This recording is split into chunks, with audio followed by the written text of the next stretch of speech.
De la Tour Eiffel d'un côté, à l'Arc de Triomphe de l'autre, jusqu'au Parc des Princes à l'autre bout.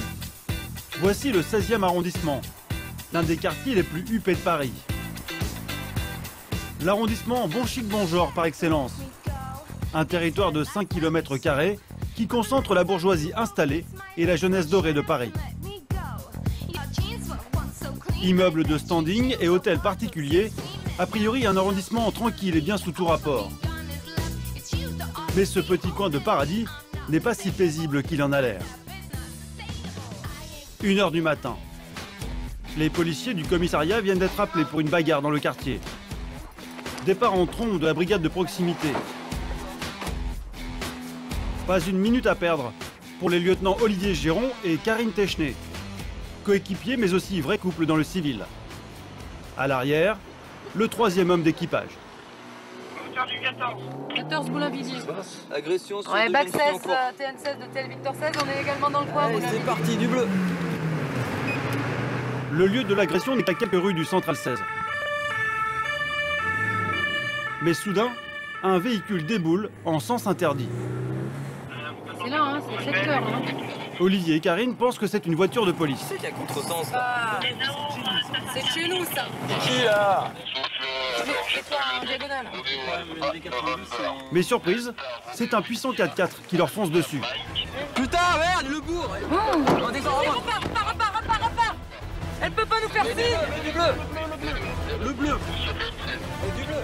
Le véhicule prend la fuite et manque d'écraser 2 piétons. Elle est où? Elle remonte. Ok. Restez là. Reste au téléphone. Ça repart vers Henri Martin. Karine flaire le vol de voiture avec violence. TN16.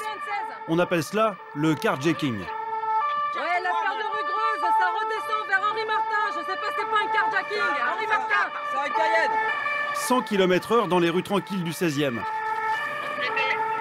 Après quelques minutes, 2 autres voitures de police ont rejoint la poursuite. Ouais, c'est lui, bac 16, c'est lui. Intercept, on arrive. Une équipe de la BAC 16, la brigade anticriminalité, semble avoir bloqué le 4x4 à un carrefour.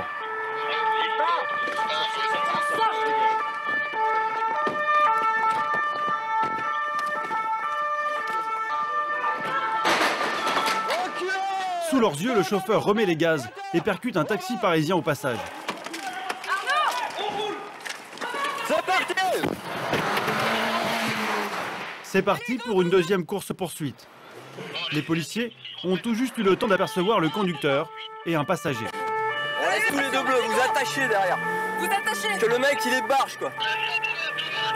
Oh putain. On a bien fait de pas être devant, ça s'est explosé la gueule sinon. Sur la 41. Ça remonte sur pompe. Avenue Henri Martin, rue de la Pompe, le fuyard s'offre un rodéo sauvage dans quelques-unes des rues les plus chics de la capitale. Remonte par la gauche. Non, on est où là? On descend en maison, Radio France. Impossible d'avoir l'immatriculation. Le mec il prend tous les risques. Je descends au niveau de Boulainvilliers. Putain, bouge ta tête. Pousse-toi. Pour Karine, mauvaise nouvelle à la radio. Les fuyards ont réussi à fausser compagnie aux policiers. Ouais, ok, bon, mais j'essaie de me rapprocher du secteur. À quelques secondes près, ils arrivent trop tard. C'est la Cayenne, celle qui a été tirée, merde. Donc tu restes sur place. Ok. Au milieu de la rue, le 4x4 abandonné. Un couple aurait pris la fuite selon les premiers témoins. Vous avez vu les gens? Ils sont partis, c'est un couple, ils sont partis clairement au courant. Monsieur Brun aux cheveux courts. Monsieur Brun aux cheveux courts et une dame blonde. Ça s'est tiré où? Par là qui était avec l'autre. Il faut maintenant poursuivre au pas de course. Une chasse à l'homme s'organise au milieu des hôtels particuliers et des immeubles cossus. Détour, c'est pas grave. Retourne au secteur. Une Bon, blonde. on cherche quoi? Qu'est-ce qu'on cherche? Une blonde apparemment. Un talon. Blanc le talon et un mec en noir. L'homme en noir, le conducteur, est finalement interpellé quelques rues plus loin. La femme blonde, elle, s'est volatilisée. J'ai entendu 2 individus interpellés. Moi, j'en suis qu'à un individu. Vous me confirmez 2 individus, Z? Pour l'instant, c'est pas trop si c'est un vol de véhicule ou si c'est un différend qui a mal tourné. Puis le mec, quand il a vu qu'on était derrière et qu'il était bourré, là où il a tout pris prendre la fuite. Donc il y a l'accident qu'on a eu tout à l'heure, il a plafonné un taxi. Et après, il a fini juste ici, il a repercuté un collègue de la BAC. Mais bon, ça a l'air sans trop de gravité. Aucun blessé, un petit miracle. Car 8 véhicules ont été percutés dans la folle poursuite. Des milliers d'euros de dégâts des dizaines de témoins. Les habitants du quartier n'en reviennent pas. On aurait pu mourir, on n'est pas mort, donc oui, on, commence bon. bien, on commence bien la Voilà, nuit. à traverser le carrefour, il est tombé dessus. Enfin, et tout d'un coup, ma femme me dit, ah, moi je regardais pas le feu vert. Le chauffard dit ne se rappeler de rien, malgré l'insistance d'Olivier. C'est un officier, monsieur, devant vous, là. C'est moi que vous avez foncé sur moi avec la Mégane blanche, monsieur. Pourquoi vous avez fait ça? Je sais pas, monsieur. Parce que là... Ouais, ça se voit un petit peu. Monsieur, vous avez fait nous percuter, on est arrivé droit devant vous. Sur vous prenez tout à contresens, vous êtes complètement cinglé, quoi. La fille qui était avec vous, c'est qui, monsieur? C'est votre femme, quoi. Non, parce qu'on la trouve pas, elle est peut-être blessée, donc on aimerait bien la retrouver, quoi. Vous la connaissez ou pas? Non? Vous l'avez rencontrée où? Bien, mais c'est une fille que vous avez trouvée comme ça, c'est pas votre femme. Non, mais c'est lui, elle avait les cheveux longs, D'accord, mais on peut pas trop parler avec vous, monsieur. Ouais, c'est impossible. Les analyses révéleront un taux élevé d'alcool et de cocaïne dans son sang. Il apparaîtra aussi que le 4x4 avait été volé quelques jours plus tôt. L'homme interpellé a été placé en détention provisoire et mis en examen pour recel de vol et mise en danger de la vie d'autrui.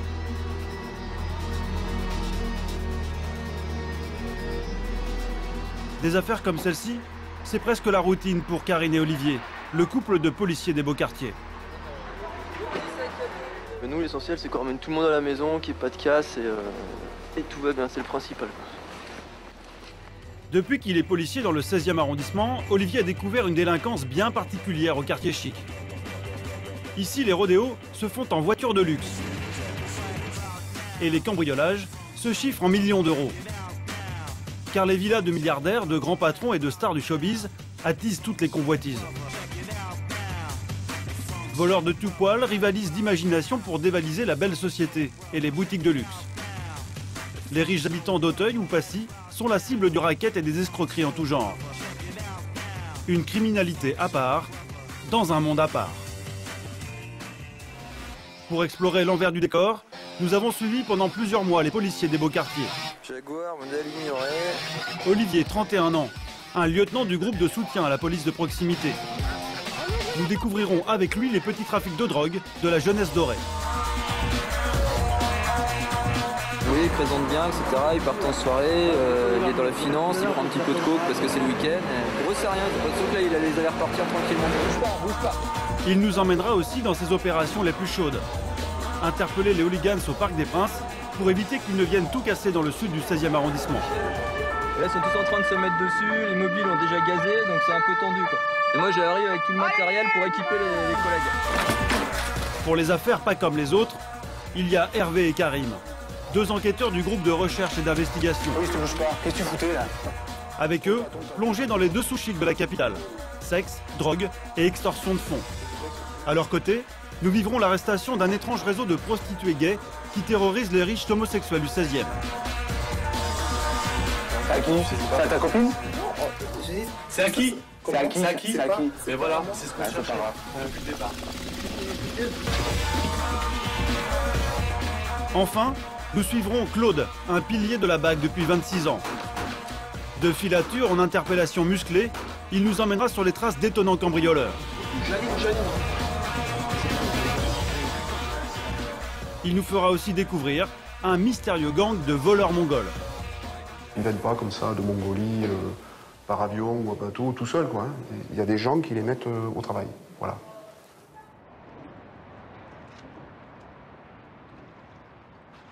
Midi, au commissariat du 16e arrondissement. Prise de service pour Olivier, 31 ans, originaire d'Annecy, et sa compagne bordelaise, Karine, 37 ans. C'est le travail qui les a réunis. Pour eux, la course aux voleurs, c'est une histoire de famille. Je récupère mon gars. Aujourd'hui, c'est elle, hein, c'est elle la patronne aujourd'hui. Au boulot ou à la maison? C'est vrai que certains n'aiment pas travailler directement avec leur femme, mais nous, ça ne nous pose pas de problème. Ça fait 1 an et demi que c'est comme ça. Donc c'est vrai qu'après, il faut vraiment faire la séparation entre le boulot et la maison, mais on ne peut pas s'empêcher. Oh, on n'y arrive pas. Mais ça se passe, franchement, ça se passe super bien. C'est complémentaire, ça permet de rapprocher, de régler les problèmes en direct. Et après, ça se règle à la maison.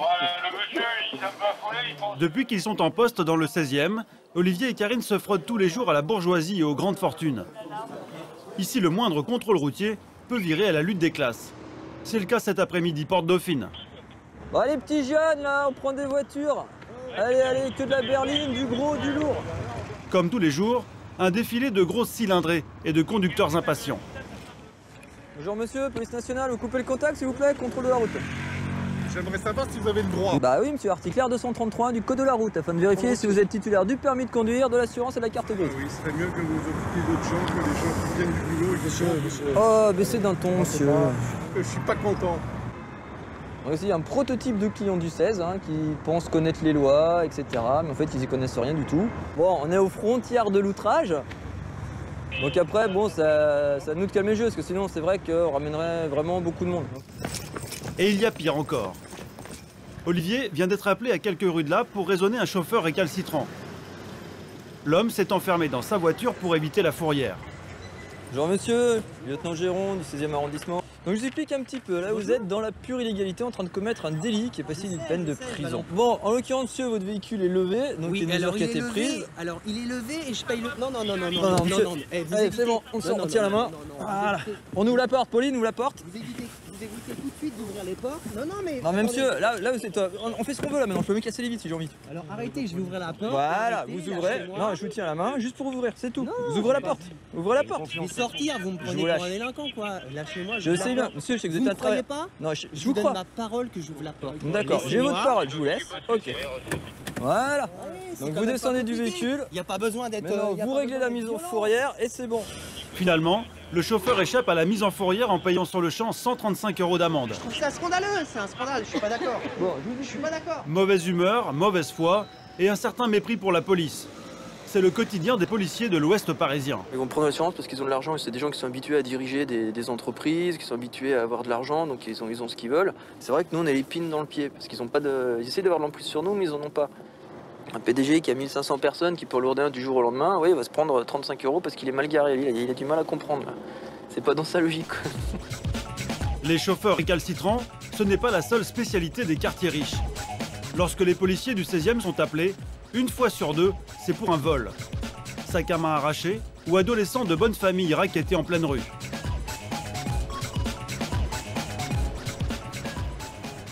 18 h. C'est bientôt la fin de service pour Olivier et Karine. Une agression vient d'être signalée avenue Mozart.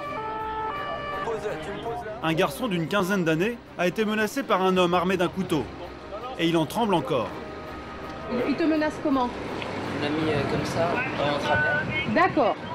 Il m'a plaqué le couteau sur la gorge et il m'a demandé si j'avais de la thune ou des trucs comme ça. J'ai dit non, donc il s'est barré, il m'a dit casse-toi. Voilà. Vous avez peur? Un peu quand même, ouais. C'est la première fois que ça m'arrive, donc avec un couteau. Vas-y, recule tout droit. Le couple de policiers se lance à la recherche de l'homme au couteau. Il porterait une chapka, un chapeau russe facilement reconnaissable. D'accord, donc on a juste un individu africain et il n'y a pas de direction de fuite. Direction Mozart, d'accord. Bon, on est nous sur le secteur, on cherche, puis dès qu'on a les infos de la Bravo, on tourne quoi. Suspense de courte durée. Après 10 minutes de recherche, l'équipe d'Olivier vient de repérer l'homme au chapeau. Bonjour monsieur, sortez les mains des poches. Sortez les mains des poches. Fais une petite pulpe. T'as un couteau? T'as un couteau? C'est ça là? C'est ça, ouais c'est bon. Tu bouges pas, tu le pinces Geoffrey, tu le pinces. Bon maintenant tu peux nous le dire, de toute façon il n'y a que toi qui as ça sur la tête, un blouson, tu corresponds et t'as le couteau. Aujourd'hui là? Aujourd'hui c'est vraiment bah, voilà, ça, je suis d'accord. t'habites où toi? J'ai rien pris chef. Bah oui, on sait bien que t'as rien pris parce que tu t'es barré. Ouais c'est lui, il reconnaît les fesses, c'est bon. Il sera mis en examen pour extorsion sous menace d'une arme blanche. Hein? J'aurais le droit de sortir quand? Ah bah ça c'est pas moi qui décide, bonhomme. Hein. C'est l'une des 10 interpellations effectuées chaque jour par Olivier et ses collègues du Central 16. Tu restes là, tu bouges pas, ok? T'as le couteau, l'autre? Vous allez prendre le papa et la victime. En fait, ils se promènent avec ça pour raqueter les gamins. Pour information, l'individu reconnaît avoir raquetté sur vous. Pour Olivier, ce n'est pas un hasard si les jeunes du 16e sont régulièrement raquettés. Bah voilà, ici vous avez les parents, je veux dire, ils leur achètent des fringues de marque. Et vous avez toujours un petit peu de liquide sur eux, donc c'est vrai que les jeunes qui viennent des banlieues le savent, donc ils viennent traîner ici, il y a toujours un bon coup à faire. Donc c'est vrai, c'est des victimes faciles, c'est de l'argent facile, il n'y a aucune résistance, c'est du caviar pour eux. De beaux vêtements, de luxueuses voitures et de somptueux hôtels particuliers. De quoi tenter les voleurs de toute la région parisienne, mais aussi de toute l'Europe. Notamment les cambrioleurs. Ils ont fait du 16e l'une de leurs destinations favorites. Lutter contre les cambriolages, c'est l'une des missions principales de Pascal Zanelli, un des chefs de la BAC du 16e arrondissement. Départ en urgence, une patrouille vient de surprendre des cambrioleurs en flagrant délit. Et un de ces hommes est blessé. TP bac 16 de TJ. En fin de compte, ils sont intervenus sur une alarme intrusion apparemment. C'est-à-dire 2 individus qui étaient en train de casser un appartement. Donc ils sont arrivés face à ces individus et ils les ont poursuivis, ils ont réussi à en interpeller un. Et le deuxième est en fuite, on ne sait pas où là donc. Direction une rue discrète, à 2 pas de l'église d'Auteuil. Monte avec nous. Où est-ce qu'ils ont cassé? On n'a pas été, on les voit sortir, on arrive à peine. Claude, depuis 26 ans à la BAC. Pour se défendre, ce policier de la brigade anticriminalité vient de se battre avec un cambrioleur, sans parvenir à l'arrêter. Et dans la bagarre, il s'est blessé aux mains. Pour éviter que ça saigne, que j'en partout, quoi. C'est que ça. T'es tombé au sol, toi, c'est ça? Non, c'est le châtaignon. Ah oui, oui. Et puis il se débat. Je peux pas le pincer. Je peux pas le pincer, il a des gants épais. Je peux pas passer les menottes. Alors comme ça, dans la voiture, les bandes dans le vide. Et moi, j'aligne comme ça. Et après, il réussit à se lever. Il réussit à se lever. Et puis, je peux plus, quoi. Je peux plus, j'aligne. C'est bien, à l'interpeller, c'est bien. Je l'ai vu là. C'est la radio. Claude, il y en a un à l'interpeller, c'est bien déjà. Où est-ce que ça a cassé? Ah d'accord. Donc ils ont escaladé par là.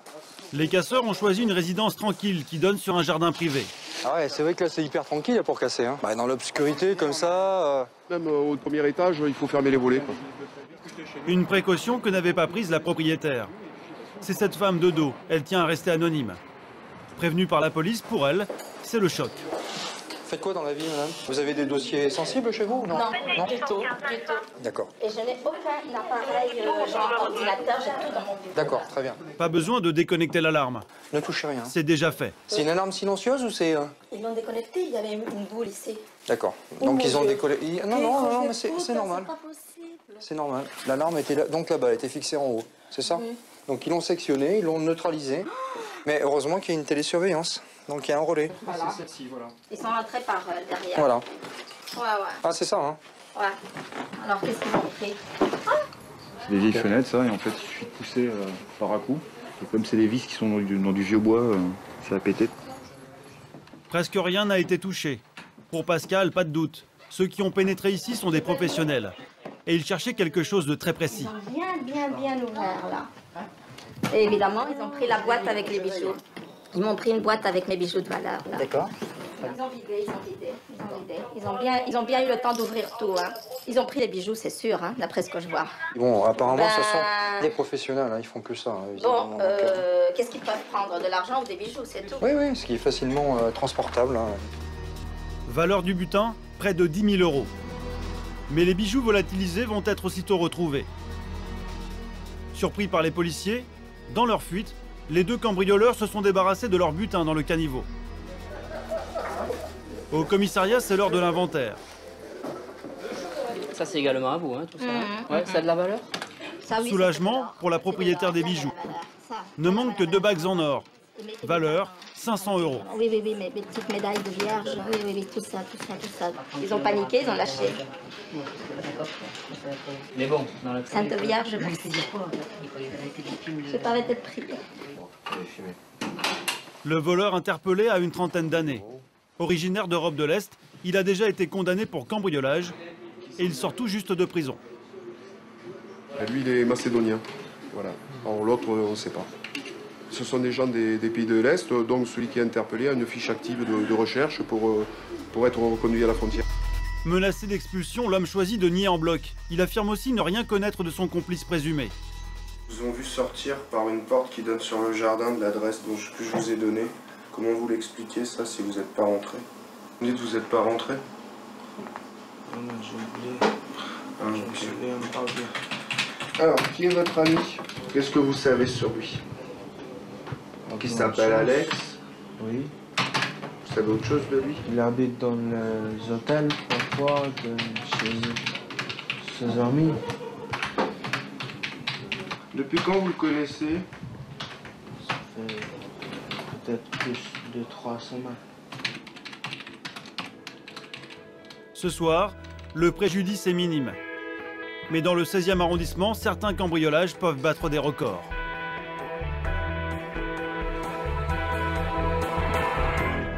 Rares sont les victimes qui acceptent de témoigner. Alice est la seule à nous avoir ouvert les portes de son luxueux appartement au cœur de l'arrondissement. À l'intérieur, des œuvres d'art, des tableaux, des antiquités, des collections de vases, de statues anciennes et de poupées accumulées pendant toute sa vie. Il y a quelques jours, une bonne partie de son trésor a disparu. Cette riche retraitée s'est fait dérober une fortune, près de 450 000 €.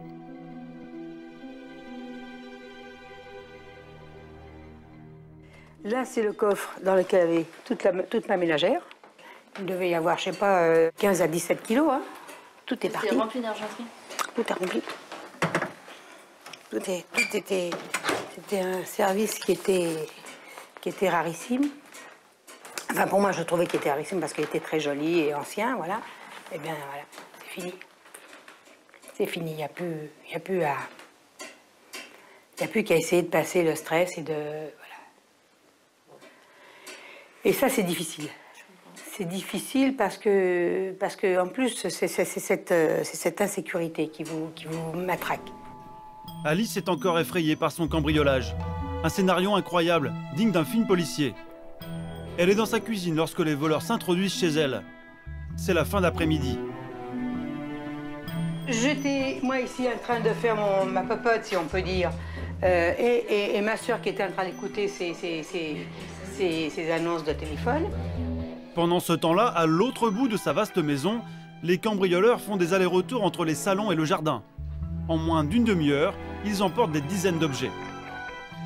Oui, il y a un barreau là qui manque là-bas, et ici, il y a un écartement là. Ma sœur, donc, elle sort, elle voit deux types avec des sacs qui passent par ici. Alors, elle dit, mais qu'est-ce que vous foutez là? Le type, évidemment, il y en a un qui a sauté par-dessus, et il y en avait un qui s'était caché là. Qui faisait, alors elle dit, dans le noir, je voyais juste ses yeux. Bon, alors, qu'est-ce que vous fichez là? Alors là, à ce moment-là, lui, c'est là qu'il avait les deux sacs de poupées. Il a quand même sauté, et il a fait tomber un sac. D'ailleurs, j'ai une poupée, évidemment, qui s'est cassée au niveau de la tête. Et ma sœur, elle rentre, elle était blanche comme une menthe, elle dit non, elle dit, c'est des voleurs. Elle dit, ils ont cassé de la vaisselle. Les casseurs réussissent à s'enfuir avec leur butin. Un véritable drame pour Alice, car elle n'est pas assurée. Et depuis cette malheureuse aventure, elle est traumatisée. Le soir, par exemple, quand bon, d'habitude, j'allais laisser la porte entrebâillée, j'allais faire pipi au chien, etc. Ben maintenant, on sort un petit peu, on rentre. Bon, s'ils pouvaient faire ça dans la cour, ça serait encore mieux, quoi. Parce que j'ai le moindre bruit, je suis toujours en train de regarder qu'est-ce qui se passe là-bas. Moi qui n'étais pas peureuse, ben maintenant, je reconnais que je navigue beaucoup moins. Beaucoup, beaucoup moins. C'est comme ça. On peut pas faire autrement. On peut pas faire autrement. Les voleurs d'Alice courent toujours. C'est comme ça. Derrière les façades du 16e arrondissement, 748 cambriolages ont été commis l'an dernier, une moyenne de 2 par jour. Du coup, les riches propriétaires ont tendance à se barricader dans des enclaves privées au cœur du 16e arrondissement. On appelle cela des villas. La plus célèbre, c'est la villa Montmorency, une quinzaine de rues interdites au public, une petite centaine de maisons sous haute protection. C'est ici qu'habitent les grands patrons, Vincent Bolloré ou Arnaud Lagardère. Les chanteuses, Mylène Farmer ou encore Rika Zaraï, propriétaire d'un petit château dans cette réserve pour stars et milliardaires. Sa voisine n'est autre que Céline Dion. La Canadienne vient d'investir dans une somptueuse demeure à 47 millions d'euros. C'est aussi dans cette partie du 16e que Carla Bruni possède ses appartements privés.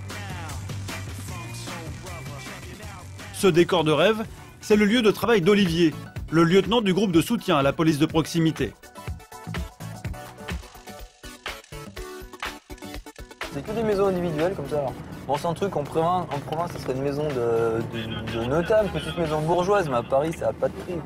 Moi, je trouve vraiment agréable de travailler dans un quartier qui est joli, c'est beau, voilà, c'est pas des halls d'immeubles avec des boîtes aux lettres pétées, de la pisse partout dans les coins. C'est agréable. Même s'il se passe les pires choses dans les appartements, c'est quand même le cadre est sympathique. Chaque matin, pour rejoindre le commissariat, il passe par l'avenue Foch, la plus large de Paris, 100 mètres entre les deux rangées d'immeubles. Ici, le mètre carré peut atteindre les 20 000 €. Une concentration d'habitants fortunés, mais pas seulement. On a quelques prostituées au travail sur l'arrondissement. Donc voici par exemple madame qui est juste derrière moi. Donc on les fait régulièrement pour racolage. Donc là c'est partie des traditions entre guillemets de l'avenue Foch. Donc c'est des prostituées de luxe. Donc, elles sont dans leur petite voiture, elles restent là, les passes se font jamais dans la rue bien évidemment. Et il y en a beaucoup qui ont même des appartements sur Foch ou sur Grande Armée, donc juste à côté. Et c'est une clientèle très aisée. La prostitution dans le 16e arrondissement est surtout due à la présence du bois de Boulogne. Poumon de la capitale, avec ses 845 hectares de verdure. Deux lacs, une grande cascade, des restaurants parmi les plus sélects de France. Un hippodrome et un polo club, un havre de paix en plein Paris parsemé de coins interdits. Olivier les connaît tous. Voilà, on a la chance de travailler dans un milieu champêtre et boisé. Ça c'est le gros avantage, c'est boisé. Ce matin, il ne fait pas équipe avec sa compagne Karine. Il a rendez-vous avec d'autres femmes au fond du bois. Donc là en fait là c'est la zone où de nuit il y a le plus grand nombre de prostituées sur le bois, on appelle ça le carré magique. Donc en fait il y a entre 25 et 30 filles qui travaillent ici en soirée. Et la journée elles se cachent un petit peu plus au fond du bois pour que les clients soient tranquilles. Donc on peut voir partout par terre c'est jonché de détritus de préservatifs, enfin vous avez un peu tout ce qu'on veut quoi. Et comme on le voit, tous les gens qui se promènent dans le bois, à ce niveau-là, c'est uniquement des hommes seuls, on va dire. Voilà. C'est pas ici que viennent se promener les familles, faire du vélo et faire les promenades dominicales, quoi. La prostitution n'est pas illégale. Les policiers veillent surtout à ce qu'elle se déroule dans les moins mauvaises conditions possibles. Donc il est 16h, hein, c'est comme du papier à musique, c'est l'heure d'embauche, ça arrive en face. L'objectif d'Olivier, c'est de lutter contre la délinquance annexe, comme le trafic de drogue ou les violences. Et il s'est fait des alliés. Mais t'es toute seule ce soir? Tu travailles toute seule? Mais non, c'est là. Ah bah oui, on connaît. Hein. Peut-être lui rappeler où elle travaille. Elle nous amène pas mal d'informations sur tout ce qui se passe au niveau petit trafic dans le bois de Boulogne. On a aussi de la fausse monnaie, des agressions, des vols, des vols violences, du proxénétisme. Donc c'est vrai qu'on discute fréquemment avec elle pour avoir un petit peu d'informations. Donc là, pour l'instant, ça a l'air d'innocente promeneuse dans le bois de Boulogne. Mais bon, on se connaît tous. Hein. Le lieutenant connaît les 150 hommes et femmes qui investissent le bois chaque nuit. Prostituées, travestis et même exhibitionnistes.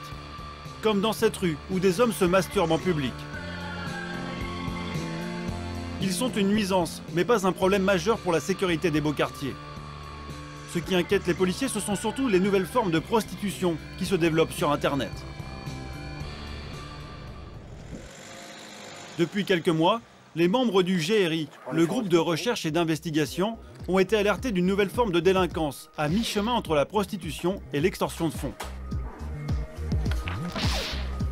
Karim et Hervé sont sur la piste d'un homme mystérieux qui écume les sites de rencontres gays pour extorquer de l'argent à de riches homosexuels du 16e. De lui, ils ne connaissent que sa fiche de contact internet. L'homme dit avoir 27 ans, mesurer 1,86 m et se décrit comme exigeant, généreux et tenace. Pour séduire ses victimes, il se dit ouvert à une rencontre coquine. Mais elle ne se déroule jamais comme promis par l'annonce.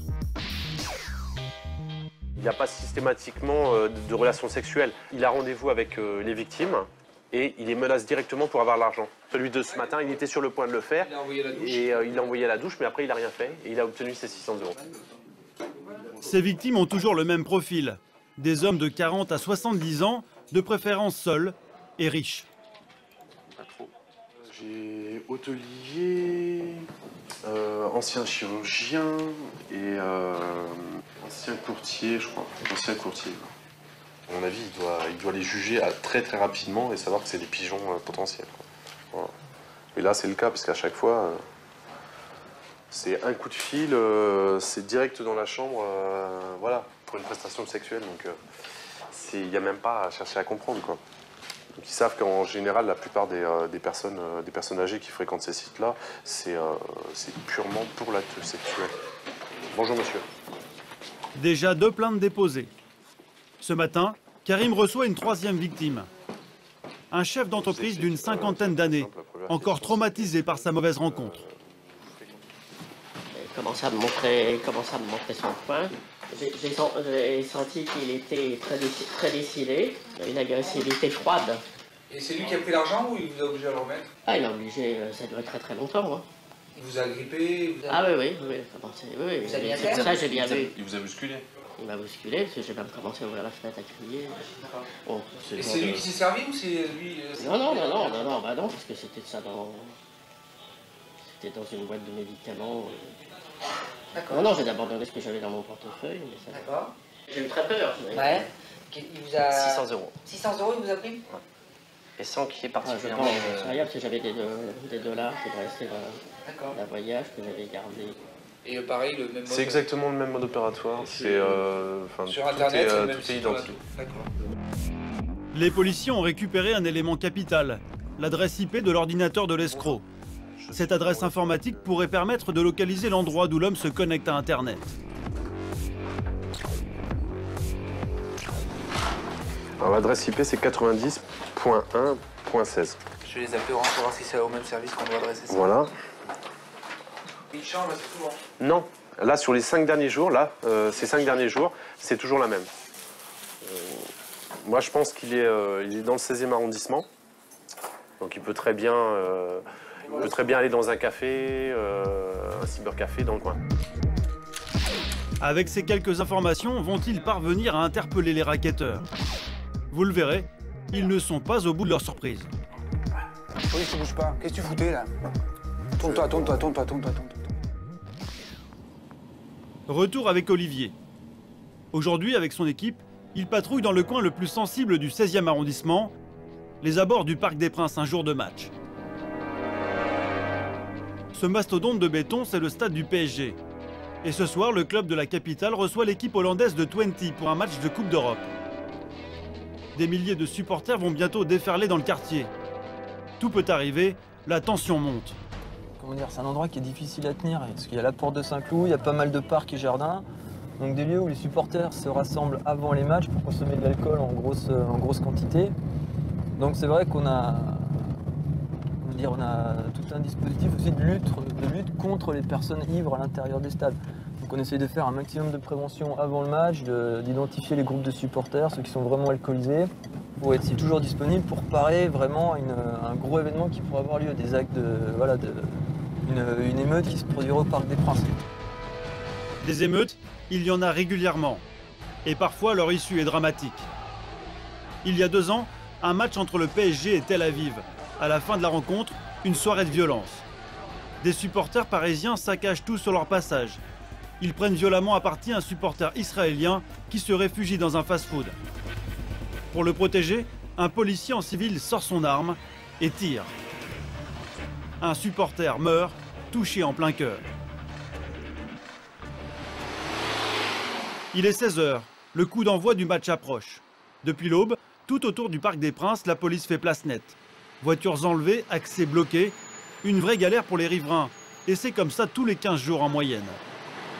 C'est trop tard, Demi-tour. Madame, demi-tour maintenant. Non, j'ai pas le temps. Allez-y, Marie, là. J'ai pas le temps. On vous tire dessus à la mitraillette, là. Bah, si vous voulez, il commence à nous fatiguer un peu avec ce cinéma permanent, là. On ferme ses volets et on gare ses voitures ailleurs. Et il y en a souvent. Et ça fait beaucoup de bruit et c'est très très gênant. Depuis 40 ans, le même rituel. À chaque match, les riverains s'enferment à double tour et abandonnent leur quartier aux forces de l'ordre. Jusqu'à 2500 policiers déployés pour les matchs à risque. Un Parc des Princes sous haute surveillance. Pour contrer les hooligans, une unité spéciale a été créée il y a 5 ans. C'est unique en France. Dans les sous-sols du stade, voici son chef, Franck. Son travail, repérer les supporters les plus violents. Pour cela, il dispose de 114 caméras dans tout le quartier. Ouais, mais il y avait des projecteurs. Donc ça, c'est la saison dernière. Paris recevait Marseille. Scène de violence ordinaire à l'entrée du Parc des Princes. Il suffit d'un rien pour que la situation dérape.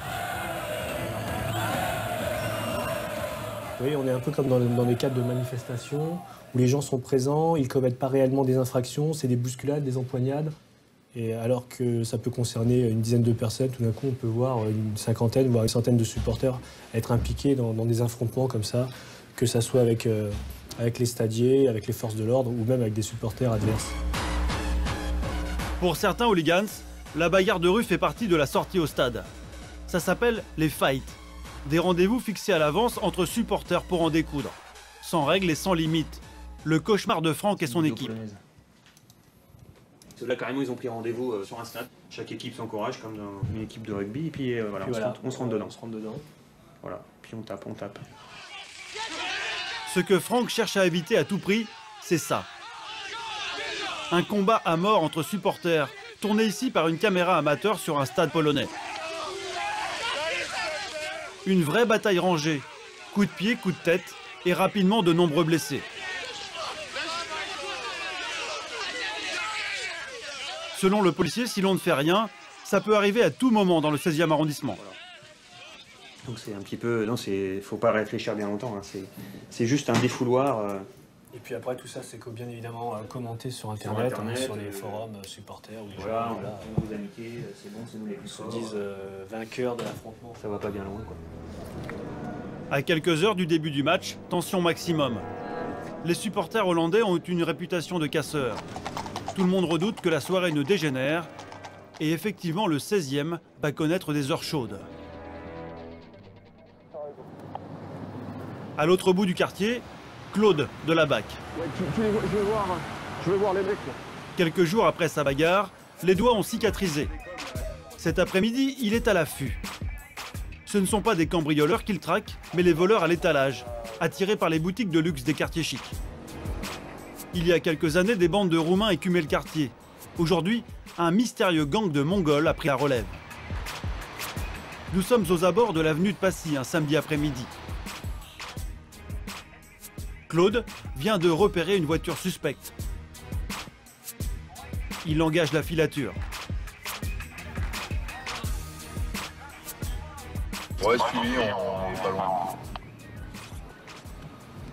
Ils sont combien? Il y a 2 mecs et 3 ou 4 nanas, je sais pas trop. Oh, ok, d'accord. Ok, putain. Ouais, ils sont juste là. Ouais, parce que les Mongols, c'est terrible. C'est du vol en bande organisé. Hein. Ils ont certainement des commanditaires. Ils les envoient au taf, là, au boulot, c'est-à-dire à voler dans les magasins. Et ensuite, voilà quoi. C'est revendu ailleurs, je sais pas où, à Montreuil, peut-être, au Puce. La voiture suspecte vient de s'arrêter. Claude est aux aguets. 3 femmes au sol. La voiture est stationnée, Claude? Toutes les 3, queue de cheval, sac en bandoulière. Et donc ça se dirige vers Boulainvilliers. La voiture, je ne l'ai plus. Mais le mec, il va pas être loin. Hein. Il va pas se garer loin. Les 3 femmes viennent d'entrer dans un magasin de déco. Nous les filmons en caméra cachée. À première vue, elles ont l'air de clientes ordinaires. Ok, elles sont dans les rayons, Bon, là, on croise les doigts, il faut attendre. En attendant, Claude va se poster dans un magasin de prêt-à-porter. Il en profite au passage pour alerter les vendeuses. Quand vous les voyez rentrer, attention au portable, les trucs qui traînent. Hein. Mais quand ils rentrent dans les magasins, ils déploient leurs journaux, et puis voilà. Hein. Ça fait 2 ans que chez ma boutique, C'est une plaie, hein. C'est une plaie. Il n'y a pas d'autre mot. Les 3 femmes ressortent sans rien acheter. Aucune alarme n'est déclenchée. Pourtant, Claude a une intuition. Ça sort. Il y a un sac apparemment qui s'est rempli, Hein. Je suis pas encore certain, hein, mais je pense que c'est fait pour une. Ouais, c'est reçu, Claude. Claude décide d'intervenir au moment où les 3 femmes rejoignent leur voiture. Pas question de les laisser partir sans un contrôle. Une décision qui va se révéler payante. Oh là là! Bonjour. Vous sortez du véhicule? Positif, menottes. Sortez du véhicule. Sortez du véhicule, attention, il y a de la vaisselle, c'est fragile. Écartez pas, c'est bon. Brassard. Les 3 fausses clientes et leur chauffeur sont interpellés. Ils étaient à 2 doigts de filer avec un beau butin. Oh, tu parles français? Parlez français? Non. Non? Chinois? Anglais? Russe? Anglais? Speak Chinese? English? Les jeunes femmes restent muettes. Le contenu de leur sac et du coffre de la voiture parle pour elles. Plusieurs milliers d'euros de vaisselle et de vêtements de marque, dérobés malgré leurs antivols. Tu vois, les sacs sont spécialement aménagés pour ne pas sonner. Tu vois, ils sont cousus. Alors là, on va déchirer si on peut. Une astuce qui est bien sûr totalement illégale. Ce qui fait que lorsqu'elle passe les bornes de sortie des magasins, ça sonne pas. Ça finit par payer. Hein. Faut être tenace. C'est bien les mecs. Une petite victoire pour Claude, dans la guerre que mène la BAC du 16e arrondissement contre les voleurs à l'étalage. On va pas parler, on verra ça plus loin, plus tard. 20 h, retour au commissariat. Voilà, 1, 2, 3. Jugés en comparution immédiate, les 3 femmes et le chauffeur ont été condamnés à 4 mois de prison avec sursis. Claude craint de les revoir bientôt. Pour moi, c'est du vol en bande organisée. Si je fais le total, cette année, on en est à 4, 7, 4, 11, 11, 4, une quinzaine, 15, 19 interpellations, le même type de personnes. Donc ils ne viennent pas comme ça de Mongolie, par avion ou à bateau, tout seul, quoi. Il y a des gens qui les mettent au travail, voilà. Vol à l'étalage, vol de voiture, cambriolage. Les quartiers chics sont une cible de choix. Mais ces habitants ne sont pas toujours des victimes. Fils d'aristocrates et de grands bourgeois se retrouvent parfois menottes aux poignets, notamment dans les affaires de stupéfiants et spécialement de cocaïne, une drogue des riches très prisée par la jeunesse dorée. La soirée coke du week-end, c'est une des cibles d'Olivier, le lieutenant de la brigade de quartier. Pour dénicher la poudre blanche, il a recours à la technique du saut dessus. Là, ce sont 2 jeunes sur un scooter. Bonsoir. C'est un contrôle d'identité, monsieur. Est-ce que vous avez des produits stupéfiants ou des armes sur vous? C'est tout ce qu'on cherche. Non? Tiens, enlevez le casque, jeune homme. Malgré leur style bon chic, bon genre, Olivier décide de les fouiller. Il a eu du flair. Ah voilà, un petit peu de cocaïne. 1 gramme de cocaïne. À première vue, les 2 jeunes sont de petits consommateurs. Et votre copain, il y en a ou pas? Dites-lui s'il y en a qui le donne. D'accord, il n'y a que vous? Il n'y a que moi. Dans le scout, il y en a ou pas? Dans le scout, vous pouvez chercher, il n'y en a pas. D'accord. Ok. Bon, on va, de toute façon, on va vous ramener dans les calcifs et tout, il y en a, parce que là, on va devoir vous mettre un peu. Vous avez juste un G sur vous? C'est vraiment très exceptionnel. Petite soirée festive, et puis voilà. J'ai beaucoup travaillé cette semaine dans la banque, c'est complètement con. Je peux l'enlever? Bougez pas, bougez pas. L'homme est un jeune trader parisien. Il ne réalise pas vraiment son infraction. Ça se voit qu'il en a pris juste avant, il est un petit peu tendu, quoi. Vous voyez, il présente bien, etc. Il part en soirée, il est dans la finance, il prend un petit peu de coke parce que c'est le week-end. Pour eux, c'est rien, ils ont l'impression que là, il allait repartir tranquillement. Mais Olivier a d'autres projets, remonter jusqu'au dealer. Direction le bar, où le jeune banquier dit avoir acheté la cocaïne. On y va les jeunes, c'est parti, on va pas attendre non plus. C'est à quelques rues d'ici. Et détendez-vous, il n'y a rien de grave, vous êtes un consommateur, c'est tout. Voilà. Pour calmer le jeune et obtenir des informations, Olivier tente un coup de bluff. Il lui demande d'indiquer la voiture du dealer. Si vous voulez la caisse, vous nous le dites, et après on s'arrange avec l'officier pour que vous ne soyez pas emmerdés, ok? Mais ce soir, ils feront chou blanc. Malgré tout, pas question pour le trader de rejoindre ses amis. Tout le monde va finir la soirée au poste.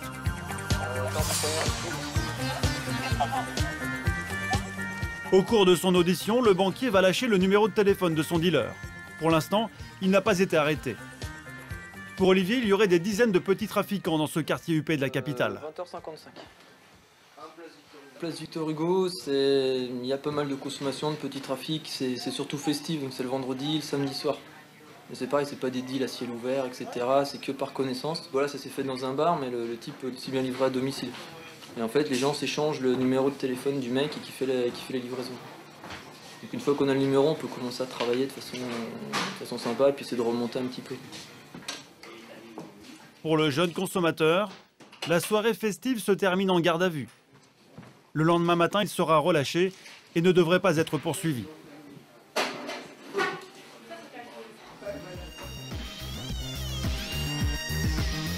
À 5 h du matin au commissariat, Hervé et Karim, les deux enquêteurs du groupe de recherche et d'investigation, se préparent à intervenir. Ils pensent avoir repéré l'homme mystérieux qui terrorise les homosexuels du quartier via les sites d'annonces gays.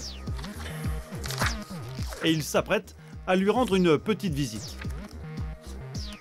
Voilà, c'est dans le 16e. Ouais. Donc en fait, comme j'avais dit, il y avait de grandes chances que ce soit quelqu'un du quartier, enfin, du moins du 16e arrondissement, et puis voilà, qui était intéressé que par des gens qui ont des revenus intéressants. D'après la description des témoins, le suspect serait un jeune Camerounais avec une coupe afro.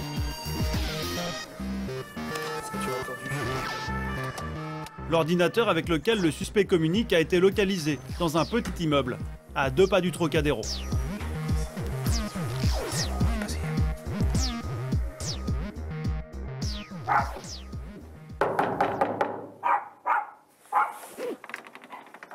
Police, tu bouges pas. Qu'est-ce que tu foutais là?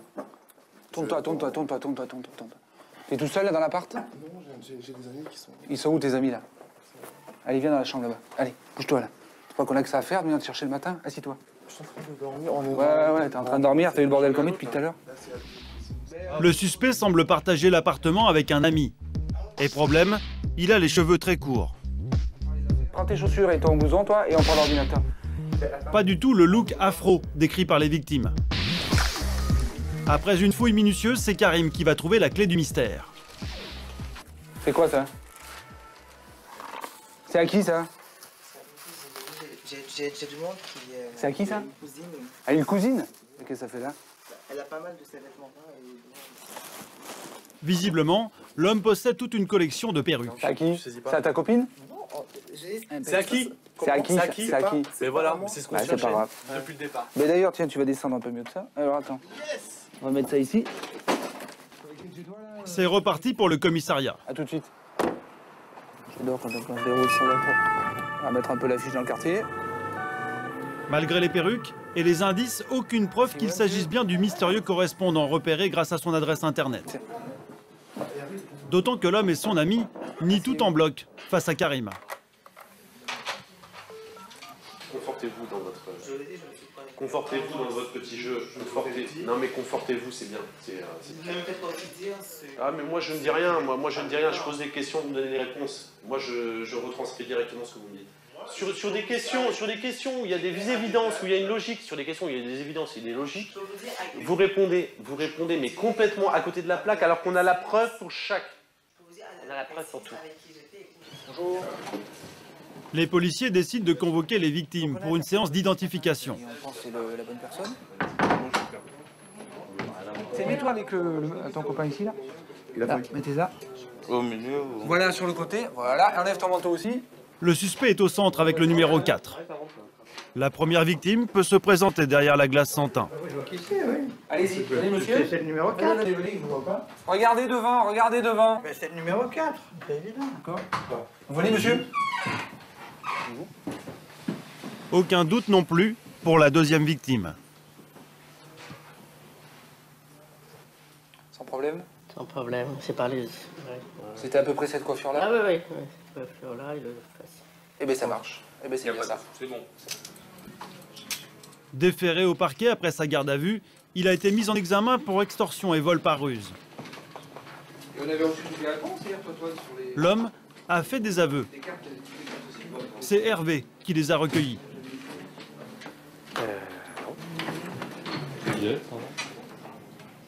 Voilà, donc au cours de sa dernière audition, il nous déclare « Je reconnais avoir agressé et menacé les victimes pour leur demander de l'argent. Effectivement, au début de la rencontre, il n'était pas question d'argent. J'en parlais par la suite. Il cherchait dans ses hommes un peu de son père qu'il a perdu récemment, voilà, pour expliquer un peu son geste. Hein. » Pour Hervé et Karim, fin de l'affaire. Le dossier est désormais entre les mains de la justice. Mais la journée est loin d'être terminée. Il y a de l'imprévu juste sous leur fenêtre. Ah, il a pris le voiturier pour venir garer la voiture ici. Leur riche voisin, propriétaire d'un hôtel particulier, organise une fête ce soir. Et sans rien demander, il a réquisitionné les places réservées à la police pour installer son service voiturier. Bonjour monsieur, c'est à vous ça? Il est le monsieur qui s'occupe de ça? Je sais pas, j'attends justement. Parce que donc ça n'a rien à faire ici. Hein. Ils sont où? C'est les gens qui donnent une Ouais. Mais vous êtes qui vous? Ben moi je suis officier de police là et mais ils ont prévenu, je crois, ils ont prévenu qui? Le commissaire. Hein? Bonjour madame, c'est le commissariat, vous avez prévenu quelqu'un là pour ça? Aucune autorisation. Au bout de quelques minutes, toute la rue est bouchée et personne ne semble se soucier de l'officier de police. C'est de la dépose, hein. Ils les gardent pas, Normalement, ils les déposent et ils les enlèvent pas là. Ils sont interdits. Combien de temps ça va durer votre histoire là? Bah là, dans un quart d'heure, c'est fini, tout le monde sera arrivé. Ouais, mais il n'y a aucune autorisation. Voilà. Commissaire, vous n'avez pas été avisé d'une autorisation pour garer les voitures là? Absolument pas. Pour garer les voitures là. là. C'est même pas garé, c'est interdit, c'est police. C'est interdit, c'est des emplacements politiques. Donc il faut enlever le panneau puis enlever les voitures. Voilà. Sinon vous allez être verbalisé. Hein. Voilà, donc c'est pas un service voiturier, c'est les emplacements police. Voilà. Pas de quoi émouvoir le riche voisin. Le balai de voitures va continuer un bon moment avant qu'une intervention policière y mette fin. «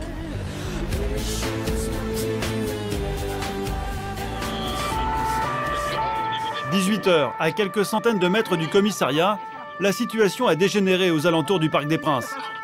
Olivier et son équipe sont appelés d'urgence. Grosse échauffourée entre 200 ou 300 Parisiens et puis les mecs les supporters hollandais. Et là, ils sont tous en train de se mettre dessus, les mobiles ont déjà gazé, donc c'est un peu tendu. En face du lycée La Fontaine, ok. Nous, on arrive, on est à Ville Versailles, on arrive. Sur place, des centaines de supporters parisiens bien décidés à en découdre avec les Hollandais.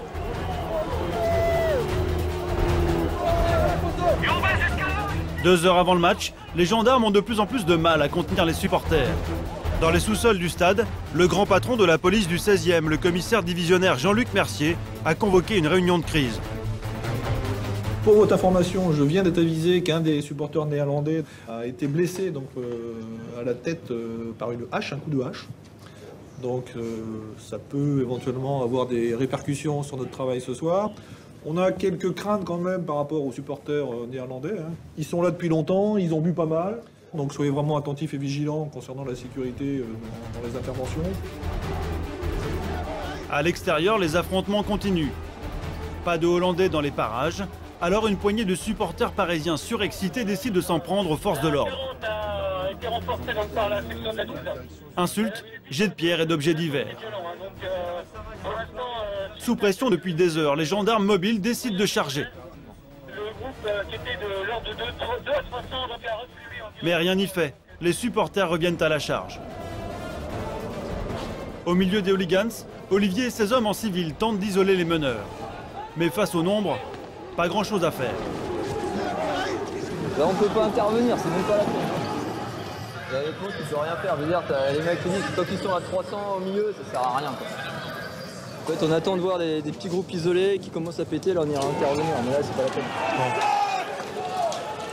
Les échauffourées commencent à prendre de l'ampleur. Fais gaffe, on passe au milieu. On fait super gaffe, ils sont tous là au milieu. Attends, on va se faire canarder la gueule. Ça va regarder, hein. Les CRS ils ont dit de toute façon on va employer des balles. Mais ils vont tirer où? Ils vont tirer dans le bar? Je sais pas où ils vont tirer. Pour Olivier et ses hommes, la situation devient dangereuse. Ça gaz, reste là. Ça revient tout, on se met derrière la compagnie, on se rassemble. Des dizaines de grenades lacrymogènes tirées sur les groupes de supporters. En quelques minutes, le quartier prend des allures de champ de bataille.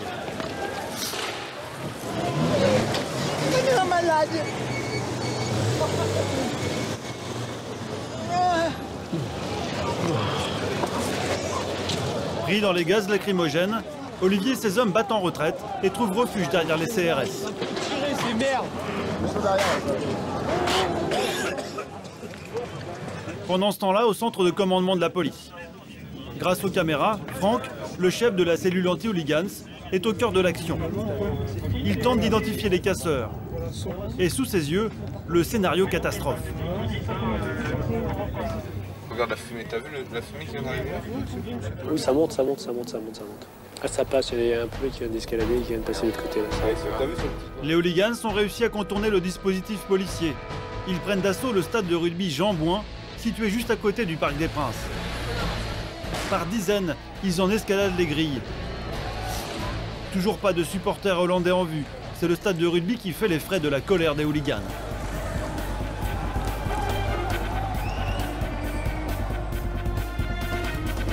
Et soudain, comme par miracle, tout s'arrête. Il est 20h45, début du match. Tout le monde rejoint sa place dans les tribunes. L'arbitre vient de siffler la fin des émeutes. Encore une soirée qu'Olivier n'est pas prêt d'oublier. Et là, un rassemblement hostile comme ça de 300 à 400 personnes qui cassent tout en 5 minutes, ça fait 3 ans et demi, j'avais jamais vu ça. À part pour le match PSG contre Tel Aviv, où là, c'était bien, ça avait bien dégénéré. Bilan de la soirée, 7 interpellations. Et heureusement, pas un seul blessé. Le lendemain matin, c'est l'heure d'évaluer les dégâts. Rendez-vous au stade Jean Bouin. Franck, de la cellule anti-hooligan, fait le tour du propriétaire avec le directeur du stade, encore sous le choc. Donc qu'est-ce qu'ils ont fait? Ils ont fracturé là, ils sont rentrés là, ils ont ouvert le portail, et donc, mais telle une meute. Alors il y avait 3 meneurs qui ont dit à mon personnel qui était là d'ailleurs, ne nous refermez pas le portail pour ensuite nous tenir prisonniers pour que les flics nous cueillent. Si vous faites ça, on casse tout dans le stade. Ils ont arraché la nouvelle là pour ensuite s'en servir pour taper sur les autres. Donc là voilà, ça a été complètement arraché. Ils cherchaient vraiment des armes. Ça c'est costaud pourtant, hein. Faut y aller. Regardez. Ah oui d'accord. Regardez. Là, complètement arraché. D'accord. Ça vous avez pris des clichés de ça? Oui. Au total, 50 000 € de dégâts. Ils ont pris ça. Je les ai stockés. Ah oui d'accord. Ça, tout était nickel. Cette main courante, elle a 2 ans. Ça, l'ensemble, ça nous a coûté 25 000 € la main courante. Voyons. Donc là, c'est le parcours classique pour se rendre en tribune F, Najassa et Colis. Et c'est toujours ici, finalement, le carrefour utilisé par les Parisiens pour en découdre et arriver au contact des supporters. Ils ont cherché à prendre les forces de police à revers par ici. Ouais. Ils ont arraché tous les piquets qui tenaient parce qu'ils avaient des armes facilement à portée de la main. Donc ils les avaient balancés un peu par là et un peu de l'autre côté Claude Farrer. D'accord. Le directeur du stade travaille ici depuis 10 ans. La soirée d'hier n'est pas la pire qu'il ait vécue. Quand c'est PSG-OM, moi PSG-OM, j'ai vu des voitures renversées en feu devant le club. Donc il faut le savoir, on est en état de guerre civile des fois lors de certains matchs de foot. Et les supporters néerlandais sont sympathiques. Ceux-là, oui. Ceux-là, ils sont sympathiques. Ceux-là, ils étaient sympathiques. C'était pas les pires. Des supporters violents, des voleurs venus du monde entier, un réseau d'arnaqueurs homosexuels, de la cocaïne. Pas si paisible que ça, les beaux quartiers de Paris. L'an dernier, dans le 16e arrondissement, près de 16 000 interventions policières sont venues troubler le charme discret de la bourgeoisie.